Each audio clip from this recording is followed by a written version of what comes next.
Hello, everybody. You're listening to Hot 1240 Hot News Talk Radio Clutch with Keon Rose. Thank you for joining me today, making me a small part of your day. You know that I appreciate you. Got a lot to talk about today. The British Open was fantastic. Absolutely incredible. The way that finished out, we'll talk about that. We'll talk about Alabama, their possible 5-star recruited defense, which is just crazy. I mean, it's them, but wow. Also, the prospect of anybody taking out Alabama. I want to talk about why a handful of teams are capable of taking out Alabama. I'm going to just go through it every day. All right. Who's got a shot to take out the Kings? I don't know yet. I don't know. Or do I? So we have all that coming up and more. Also some BB gun talk, because we had the BB gun conversation April. We had the BB gun conversation, and we have some updates on the BB gun conversation. But before we jump into the BB gun conversation, let's start with the platforms. Where can you reach us, and where can we reach you? I highly recommend Facebook, Twitter, and YouTube if you can. If you don't feel like going to those individual social media and searching for Hot News Talk Radio, just go to our website, hotnewstalkradio.com, where we have links to all of our social media. You can go to YouTube, check out our archived episodes. We never call them old.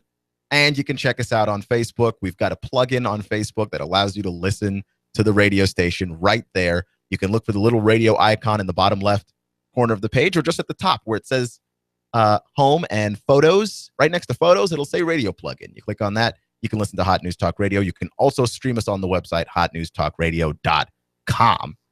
Also, check us out in the TuneIn Radio app. That's a TuneIn Radio app, free in whatever app store you like best. Simply search Hot News Talk Radio in the app, give us a favorite, and press play. You'll have Hot News Talk Radio everywhere you go. So, now that we have all that behind us, got to talk about the British Open, because, man, that was exciting. Now, I didn't get the chance to watch the final round. I had to watch highlights. I did listen to the whole thing live, though. Relegated to doing that on the radio. But Henrik Stenson, what a performance. He had a ridiculous day. He was 20 under par by the time the tournament was over, winning his first major ever in his career at 40 years old. That day was incredible for him. And part of it, too, was because the weather was really nice. The weather mellowed out on Sunday in a way that made me think, if the weather was this temperate for the entire tournament, like, how much more ridiculous could he have been? Did the weather stop us from seeing something truly, truly terrific? Because it was messy. It was messy on Friday and Saturday. The rain got involved. It was windy.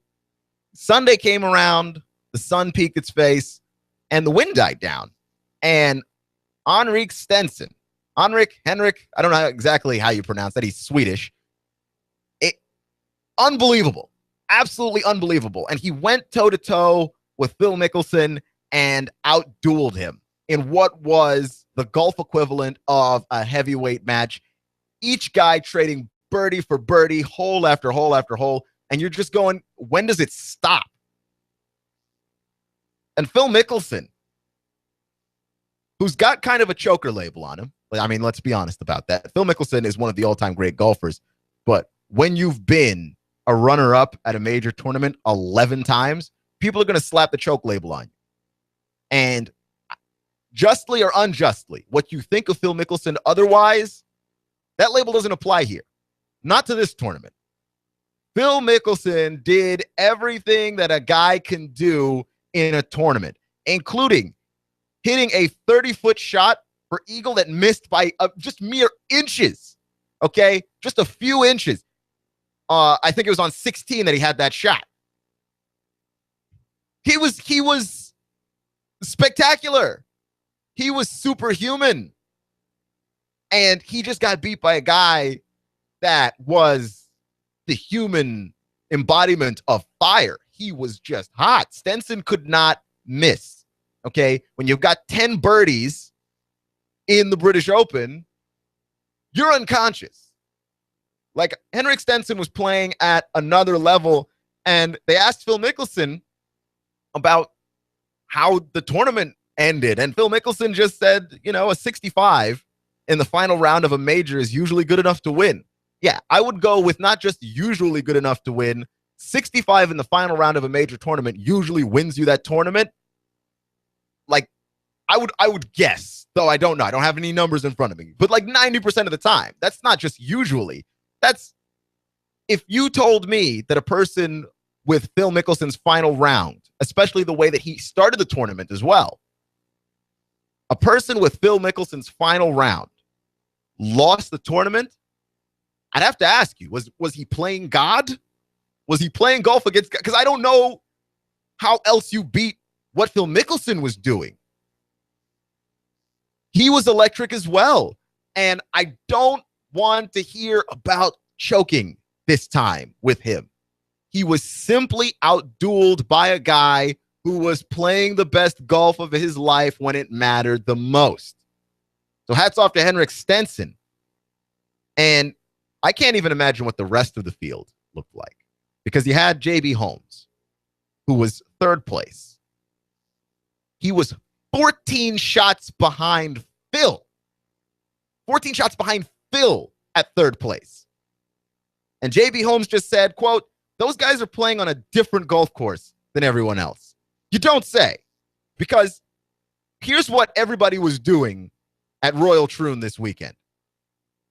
Destroying the first 9 holes. Which I told you, like the first 6 holes of Royal Troon are, at least for major tournaments, fairly easy for professional golfers. And everybody came in and just kind of took it apart. Where Phil and Stenson got ahead and got a huge lead on everybody else and looked like they were playing on a completely different plane of consciousness. Where those guys completely got ahead was they took apart the back 9, which is demonstratively much more difficult. They took apart the back 9. And Stenson, what was it? 10 birdies in the final round and 9 birdies in a row. What do you do there against the guy who's playing that well? Besides just give him the claret jug. Just give him the trophy. There's nothing you can do. He was insane. Like, I almost want to go back and watch that again. There's no way. And he set a record. He shot 20 under. 264 for the whole tournament, which is the lowest 72-hole score ever. He had the best closing round by a major champ. Tied him with Johnny Miller. And you know what? He shot a 63. And you know what? He doesn't care about any of that because he won his first major of his whole career at 40 years old. And I told you the whole problem with prognosticating and trying to predict what it is that golfers are going to do in tournaments is that nobody had Henrik Stenson winning the whole thing. You can't predict this stuff. You can't tell me that Phil Mickelson would have played this well and you wouldn't have picked Phil Mickelson if you had seen the way that he ended the tournament. You wouldn't have picked Phil. I would have picked Phil. But Stenson played a completely different game, and hats off to him. But trust me, nobody saw that coming. Nobody saw that coming. I mean, I did on Friday say, watch out for Henrik Stenson, though. I am going to toot my own horn a little bit. I did say Friday that Phil was doing some historic things and getting lost in the shuffle with Henrik Stenson. I told you to look out for him. I didn't pick him, but I told you to look out for him. And Chattanooga, you're welcome. You're listening to Hot 1240, Hot News Talk Radio, Clutch with Keon Rose, and we have some news out of Florida. More BB gun talk. And we've had the BB gun conversation before. If you remember, Georgia a couple of Georgia players, Julian Rochester and Chad Clay specifically, were arrested for playing with BB guns in the dorm room and the damages that caused. That's what they got in trouble for. And Florida, a couple of freshman wide receivers, Tyree Cleveland and Rick Wells, also now arrested for playing with BB guns. Criminal mischief for property damage and shooting a missile in an occupied dwelling are the two charges placed against the two freshman receivers for an amount of damaging total upwards of $1,000. Jim McElwain says that there will be consequences for this, though exactly what he means by consequences, I have no idea anymore in this current landscape of college football, where punching a woman only nets you a 1-game suspension. I don't know what consequences means. I don't know what that word means in college football any longer. But I will say this, because I did have the BB gun take originally, where I was like, this is not that big a deal, because they're young guys, and they're young guys are pretty stupid just by nature, by the core concept of what it is that you mean when you say young man, and that young man especially is 18, 19 years old. Yeah, he's not bright.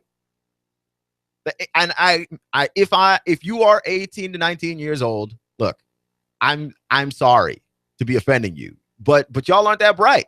And look, it's because your brain's not fully developed. That's all it is. I'm not, judging you, but your brain's not going to be fully developed for another 5 to 6 years.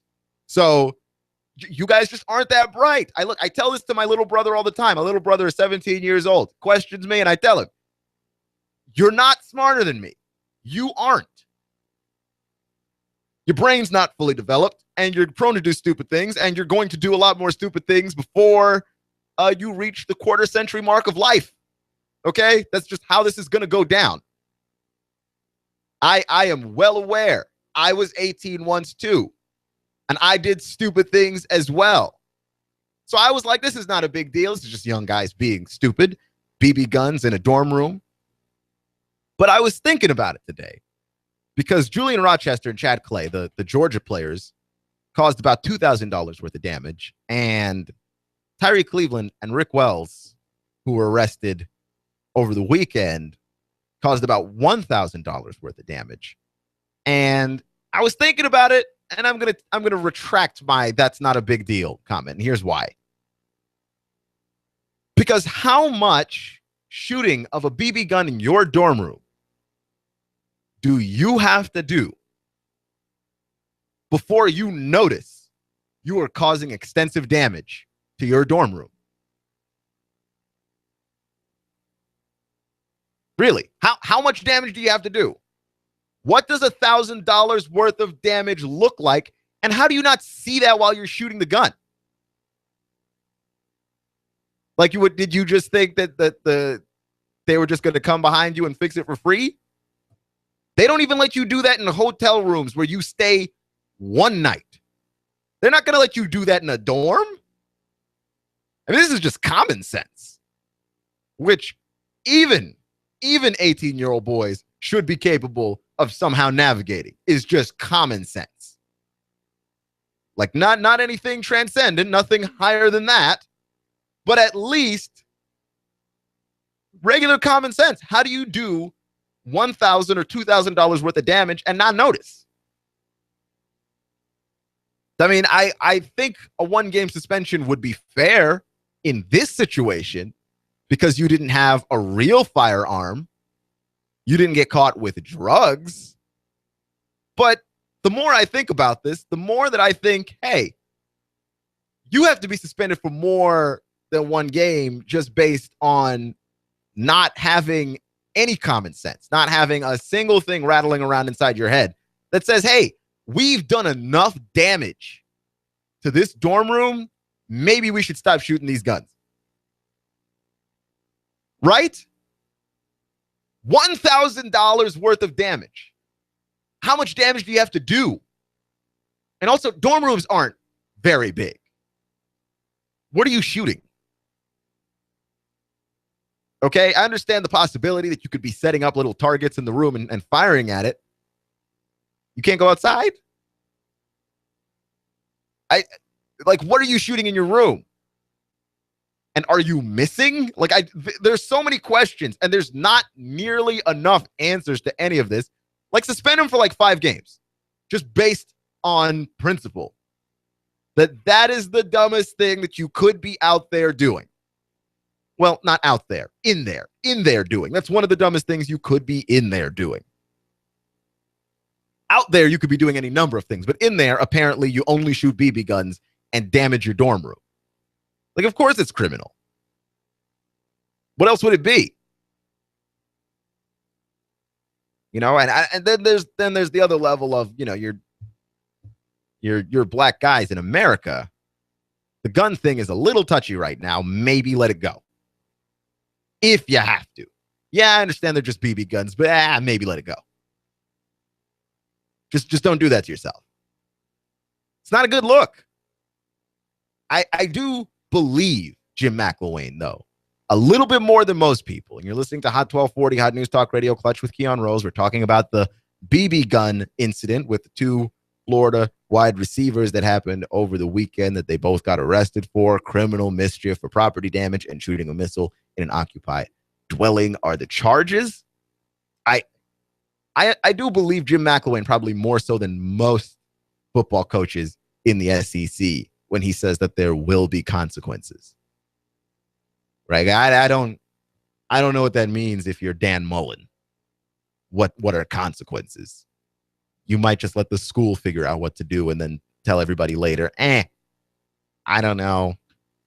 I didn't have anything to do with that. I wasn't involved. So I don't know. You've got a couple of players arrested in Louisiana, play for Alabama, that have 2 guns in a car, actual guns. One gun is registered to nobody and marijuana in the car, allegedly. And they're suspended 1 game. 1 single game. So I don't know what consequences means in this world of college football. Does it mean if the players aren't good?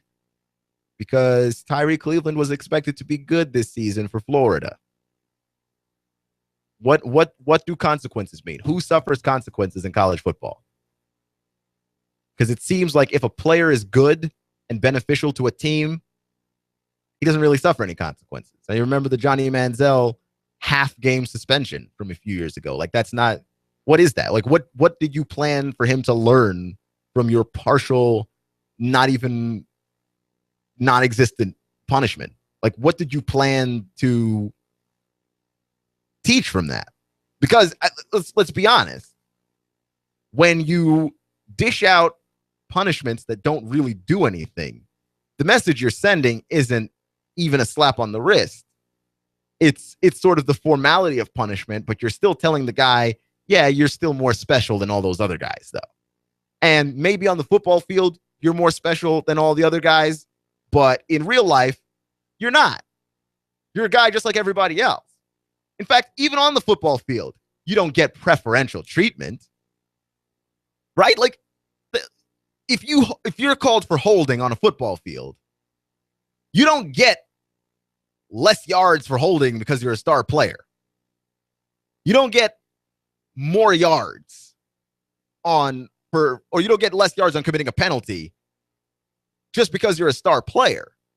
Everybody gets the rules used against them the same. But when it comes to how it is that college football coaches decide who ought to be suspended, who ought not to be suspended, and for how long, the general rule of thumb is this: if a guy is really good and can help you win on Saturday, he's probably not going to be suspended for very long. You're listening to Hot 1240, Hot News Talk Radio, Clutch with Keon Rose. Can anybody take out Alabama? The Crimson Tide are the kings of the SEC, but there are a couple of reasons to think that maybe Big Orange has a chance to dethrone the defending SEC and defending national champion.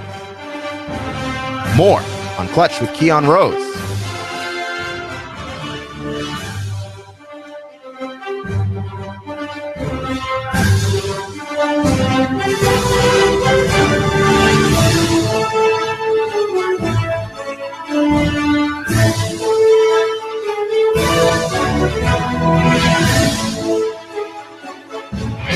I'm blowing everything up. We're starting over. I'm doing a new show. I want guys who push it to the middle of the table and go over the top. Take a risk, fail miserably. I'm right, and I'm not wrong, and I'll never back down. Conflict works. Allow it. It's The Herd with Colin Cowherd. Right here and everywhere. Noon Eastern. You give us 12 minutes and 40 seconds. We'll give you Chattanooga and the world. News Talk 1240. You and I know that real men are prepared for anything. You know what I'm talking about because you're a Take Charge guy. Everyone's talking about Grimm's Tactical, featuring first responder gear, survival gear and equipment, Voodoo Tactical, Leapers. For personal protection, Grimm's Tactical features non-lethal personal protection gear, AR/AK parts, knives, canning and dehydrating equipment. If you hike and camp, Grimm's Tactical has got what you're looking for, bags and packs. And for your side piece, concealed carry holsters for men and women. Plus, Grimm's Tactical carries a wide variety of freeze-dried food. Wise Mountain House, Backpacker's Pantry, Grimm's Tactical, where law enforcement shops, Safari Lane, Blackhawk, 511. First responder gear at Grimm's Tactical. Grimm's Tactical, 8115 East Brainerd Road, in the shopping center next to the Walmart Marketplace. Look for the Mighty Mini U-Haul office. Grimm's Tactical is right next door. Grimm's Tactical, 8115 East Brainerd Road. Finding just the right place to live can be a daunting task. Stop your search. In Chattanooga, the place to live is Cross Creek Villas for under $1,000 and available for immediate move-in. You can enjoy this 2-bedroom split layout, over 1,000 square feet, 9-foot ceilings, an extra-large patio or balcony. And don't forget to ask about their preferred employer program. Cross Creek Villas is a gated community, offering a 24-hour fitness facility, a beautiful pool and hot tub, and Cross Creek Villas is pet-friendly. Stroll the pet park with your best friend and enjoy the free use of their business center and clubhouse. Plus, if you mention you heard this on the radio, your application fee is free. Cross Creek Villas, close to downtown off of Highway 58. Go to crosscreekchattanooga.com. That's crosscreekchattanooga.com or call 894-0446. That's 894-0446. Redefine the way you live at Cross Creek Villas. Go to crosscreekchattanooga.com or call 894-0446. Cross Creek Villas. Expect fair skies to continue through the nighttime. Warm, muggy overnight, lows into the lower 70s. For Tuesday, a few isolated, widely scattered afternoon showers and storms will pass through. Still hot, highs well into the 90s, getting hotter and drier for the midweek with highs 94 to 97. For lunch or dinner, come to Guthrie's, home of the original golden fried delicious chicken finger with their special world famous sauce. Open daily, locations in Trenton, Signal Mountain, and Ringgold. Go get Guthrie's. It's always good. And I'm 1412 Chief Meteorologist Patrick Orr. On AM 1240, Hot News Talk Radio. You give us 12 minutes and 40 seconds. We'll give you Chattanooga and the world. News Talk 1240. Hot 1240 Hot News Talk Radio with your Hot News Now update. A Saudi Daisy man has been sentenced to 30 years in prison after the police say he killed his ex-girlfriend in a shotgun blast and wounded her husband and her child. Saudi Daisy policemen say they got to the scene to find bullet holes in the side of the trailer that they were living in and shotgun shells on the floor. Jeremy Scott Ritchie sentenced to 30 years in prison. A sheriff's deputy in Hamilton County is now recovering from his injuries after a man crashed into his patrol car when he was turning left in a Chevy Silverado on Highway 58. He found an obstruction in the form of the sheriff's office patrol vehicle. The driver and his passenger were not injured, but the sheriff's deputy's car had the side windows and rear windows smashed. The deputy sustained minor injuries. He's expected to be okay. There is now a reward in Hamilton County for anyone who has any information on the killing of a bald eagle. The reward is now $10,000. If you know anything, call the U.S. Fish and Wildlife Service Special Agents. If it's going on in the Tennessee Valley, it's going on Hot 1240 Hot News Talk Radio. Hot News Talk 1240.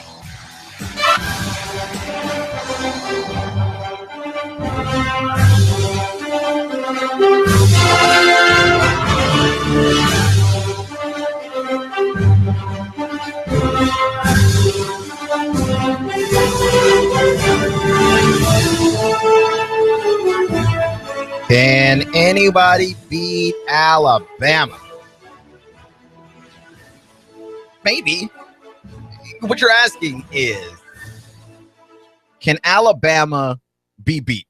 Let's rephrase that. Yes, of course they can. It's sports. Anybody can be beaten at any time, at any moment. And that's really the crux of the argument here. It's not if a team can, if there are teams better than Alabama in the SEC. Because if you ask that question, what are you, crazy? Of course not. If you think that there's somebody actually better than Alabama in the nation right now, you're pushing it. If you think there's anybody better than Alabama in the SEC, you're insane. You're actually insane. But could somebody win the SEC besides the Crimson Tide? And you'd have to say yes, because it only takes one or two losses at a critical point in the season.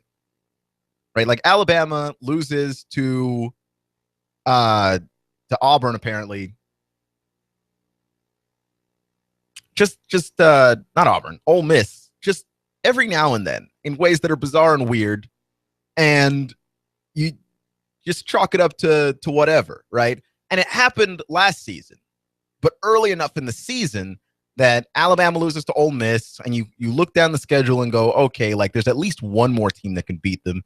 And everybody started to do it. Like everybody started shoveling dirt on the grave of the Crimson Tide. And the next thing you know, they're about to win the whole thing. And it happened mostly because you lose in a game like that where like Ole Miss just straight up beat Alabama. Like it wasn't, they did anything tricky. They didn't do weird stuff to try and shorten the possessions or whatever. I mean, they just straight up beat them. I mean, that's very hard to do, and it's very unbelievable to watch it happen. So when they got beaten like that, you look at that and go, okay, if Ole Miss can beat them like that, well then, you know, anybody can, which isn't necessarily true. It's just a matchup thing there with them. But yeah, if Ole Miss can beat them like that, anybody really can if you think about it. But here's the deal with Alabama and if they can be beaten. It just comes down to, can you think of a team that can beat Alabama one day, on just a day? Not if they play 10 times out of 10, who would win, because they don't. This is football. There's no 7-game series. On any given day, could a team win? Well, we saw what Tennessee was able to do against Alabama a season ago. And look, it wasn't a pretty situation. It definitely was one of the uglier games of the season. And the Vols were playing from behind the entire time. But when you watch what they were able to do, could they replicate that? And have they gotten better as a team, as a unit? Of course they have. They've gotten better. And they're the favorite to win the East. So really, the only team that has to beat Alabama to dethrone Alabama as the SEC champs, Tennessee. You have to do it. You have to do it at the end in the SEC championship game. It would matter more there, obviously, but if you did, then you could beat them, and it's not that far out of the realm of possibility because Tennessee plays with a couple of different tempos. They're able to change the tempo at which they play. They don't play necessarily up tempo. They don't necessarily play traditionally, depending on which back they feel like using. Like Jalen Hurd is more of your traditional power back. He's going to push it up the middle. Try doing that against Alabama every running play. It's just not going to work out for you. Ask LSU how that went for them last year. But if you mix it up, you use Alvin Kamara, you use the bubble screens, which Tennessee, I think they use a little too much. They don't get downfield as much as I think that they should.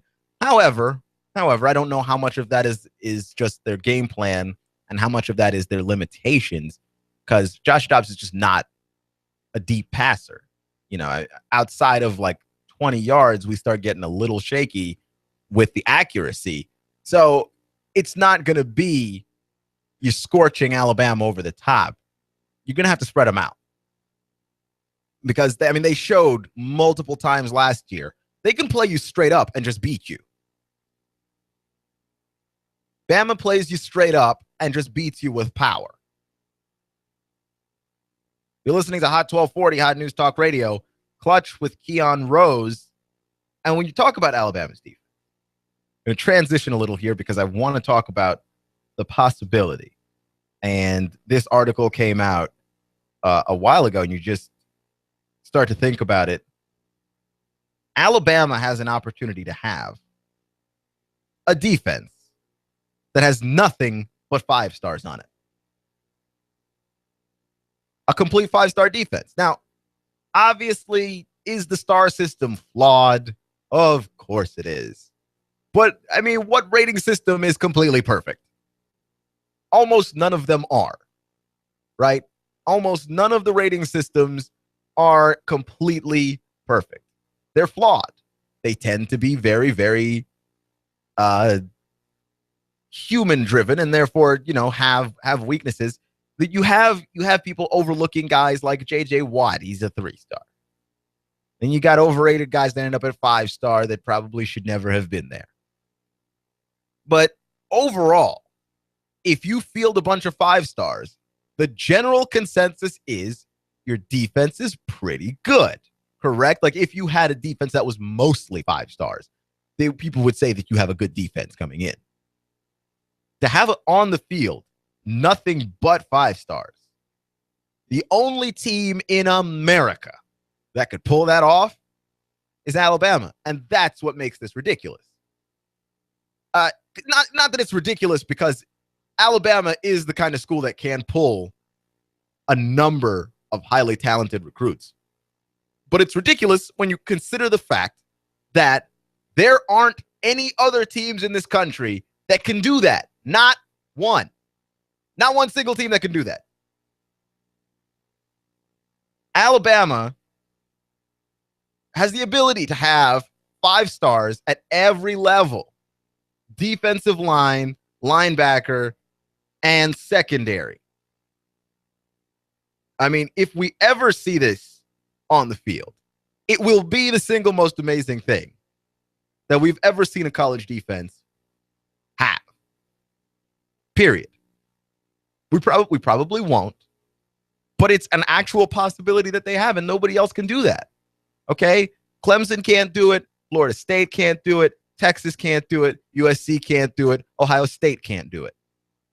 Even Ohio State can't do it. And the Buckeyes are very, very popular once you start leaving the South. They can't do it, just geographically. The reasons why Alabama can do this and nobody else can do this is A, the geography works in their favor. You're in the South. You're where the best players are. That's just how that is. 2, the recruiting. Nick Saban, great recruiter. He's got a team of great recruiters. He himself is a great recruiter. People want to play for him. Point number 3, they're very, very good. They have that legacy. And it's hard for guys not to want to be a part of that. The temptation to go play somewhere else is much weaker. If you're a great player and Alabama looks at you, why wouldn't you want to join like the great ranks of Alabama defensive players? And also, if you are an Alabama defensive player, understand that goes a long way to getting you into the draft. Being a defensive player from Alabama, people know that you're going to be coached well. People know that you're going to be a winner. These are just advantages that Alabama has built. You've got the geographic advantage, which you just got to be lucky for that one. But everything else is just based on sheer winning. What they've been able to build there, it's ridiculous. It really, really is. absolutely insane. You're listening to Hot 1240, Hot News Talk Radio, Clutch with Keon Rose. Might I mention the platforms? Just very quickly. Where can you reach us and where can we reach you? I'd like to recommend Facebook, Twitter, and YouTube. Social media is a great place to be. You can watch live broadcasts on YouTube of all of our local programming, including this show, Clutch with Keon Rose. You can also stream us live on our website, hotnewstalkradio.com. You can stream us live on our Facebook page, facebook.com/hotnewsradio. So there you go. Given to you. And also, if you haven't been listening to the TuneIn Radio app, what are you doing? It's the best way to listen to Hot News Talk Radio, no matter where you are. Even if you leave and go out of town, there's no reason to not listen. Simply search Hot News Talk Radio in the TuneIn Radio app, give us a favorite, and press play. You'll have Hot News Talk Radio everywhere you go. The TuneIn Radio app is available in your favorite app store. Boom. Done. That's it.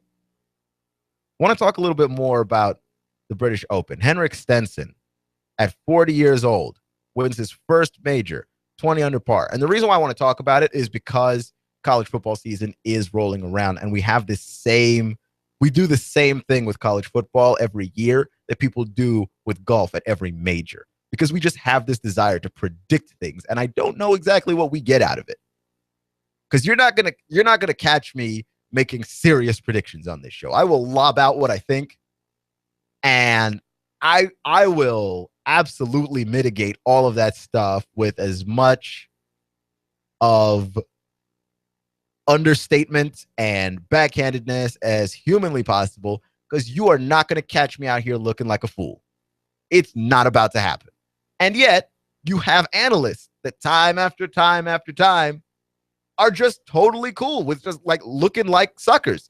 And I don't understand, but like I guess I get what happens when you are right. You get to beat your chest a little bit. You get to say, hey, yeah, I did that. But like nobody had Henrik Stenson winning the British Open. I watched all of the stuff and all of the names that were coming out. The closest guy was J.B. Holmes. Nobody had J.B. Holmes winning either. He was third, and he was 14 shots behind. Okay? 14 shots behind. That means that everybody else that you picked got caught up in the riffraff. If you picked Jordan Spieth, you were wrong. If you picked Ricky Fowler, you were wrong. If you picked Matt Kuchar, you were wrong. But we do the same thing with college football every year because we don't know exactly how any of this stuff is going to turn out outside of, oh, yeah, Alabama's probably going to be in the mix again. But it's even worse because it's so much more subjective. A committee sits down and decides these rankings. If for any reason Alabama has the same record as somebody else, they're going to get the nod because they're the national champion. They're the defending national champions. In the same way that last year, Ohio State got the nod up until the very end. And I was one of those people that thought, wow, they're going to keep giving it to Ohio State, even though Ohio State has played the equivalent of soup cans. Somewhere along their string of victories last year, Ohio State played you and 10 friends and beat you badly. They didn't play anybody. But then week after week after week, they were number one in the rankings. And you had to give it to them because we didn't know who else to put up there. Even the committee members don't know how everything's going to pan out and what they're going to feel about certain teams and in certain situations. And that's what makes this so much fun. And that's what makes the British Open, that's what made that fun, was that we didn't know who was going to come out of the wreckage until like Saturday. Saturday, it started to become very clear. Henrik Stenson is here to stay, and Phil is here to stay. It's going to be between those two guys. But early on, there was no way of really knowing if anybody could make a surge because everybody played about equally on those first holes. The first 9 of every day, everyone played about the same. It wasn't until you got to the back 9 that you had the actual contenders separated from the pretenders. You see it in college football all the time. Some team starts off absolutely on fire, and then you get to the back half of the season, you start playing those conference games a little bit, and all of a sudden, the wreckage shows up. And who makes it out of the wreckage? We have no idea. My great wish would be for us to stop pretending like we have some idea. That we don't have any metric by which to measure this outside of who was the most dominant team last year. It was Alabama. Can you foresee them being that dominant again? You sure could. You sure could. They lose Derrick Henry, and it doesn't matter. They just add another monster back there, and they just keep trucking. So what do you do? But I will say that that's about the only solid prediction you get to make. And I made an argument earlier about Tennessee possibly taking down Alabama this season. And I'll look through, because I'm doing my research, I'm doing my homework, and I'm coming up with a list of teams that could possibly take out Alabama this season, because that's what happens when somebody dominates. That's suddenly why you watch sports. You don't just watch to see your team win. You want to see the big dogs go down. You want to see David beat Goliath, or lots of Davids taking turns until somebody beats Goliath. It's just going to be really hard to see that this year with Alabama and the way that they play. It's tough. It's going to be tough to beat them. But I'm saying if you're Tennessee and you get 2 cracks at it, and you might get 2 cracks at it.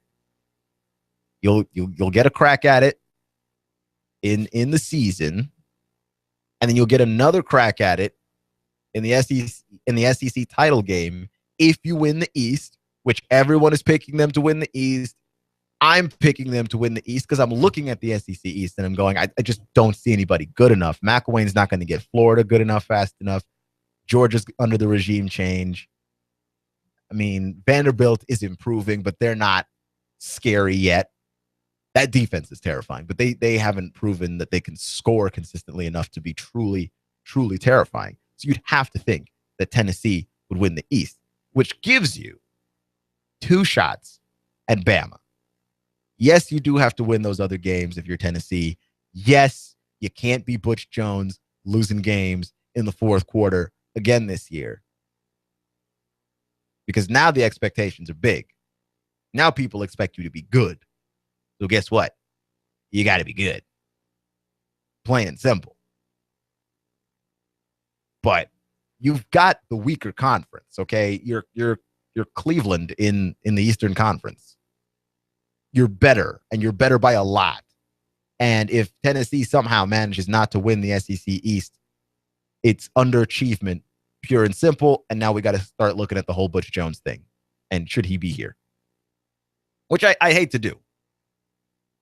Because he just hasn't built up enough equity, I don't think, to survive if they just completely don't make expectations. Like, if you just miss, look, Tennessee fans will be mad at you, but they're not going to run you out of town. However, if you lose like you lost to Oklahoma last year, or even worse to Florida, if you lose like that, they're going to run you out. They're going to run you right out of town, and it doesn't matter how good you've been or how big or how much to prominence you've brought this team back to. You've just got to win those games and win the East. If you do that, foreseeably, right, you get 2 cracks at Bama. And if you're telling me that Tennessee can't beat Alabama after with 2 cracks in just a game, I have trouble believing you. I think you're being a homer. I think you're being a little bit of a homer. Okay. And I'm not a person, I don't have a dog in any SEC fights, which I think makes me very neutral. I know things about the SEC, but at the same time, I didn't grow up rooting for any particular team. I'm a Big 12 guy. So I'm not a homer. I don't lean in any particular way. I haven't been in Tennessee long enough for the orange to necessarily have rubbed off on me in that particular hue.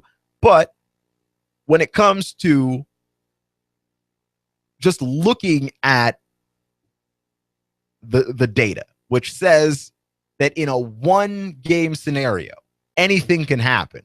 It doesn't make any sense to just pick Alabama to straight up run through everybody. If they catch a couple of losses, they can be dethroned. And if they lose a game, okay, and that game is in the SEC title game, they can be dethroned. And probably by some kind of bizarre transitive property, you can wind up being in the national title game just by beating Alabama. If you end up with one loss, and that one loss is also to Alabama. Like if you're Tennessee, you are in the perfect scenario to maybe skip some steps. Because I don't think a team like Tennessee necessarily ends up in the national title conversation unless they beat a team like Alabama. They beat a really big school. Like you can't just win a bunch of games. Like if you were Ohio State, you kind of have that East Coast weight to you, that Big Ten bias a little bit. Because, I mean, there's no doubt about it, looking at what the committee has done and what the committee has selected. They've definitely preferred the Pac-12 and the Big Ten in a lot of instances. And that's sort of like, oh, we think the SEC's done and over with, their old news kind of way. Which I just think is bizarre, and that like nobody really questioned it and went at the committee on that. But if you had a little bit of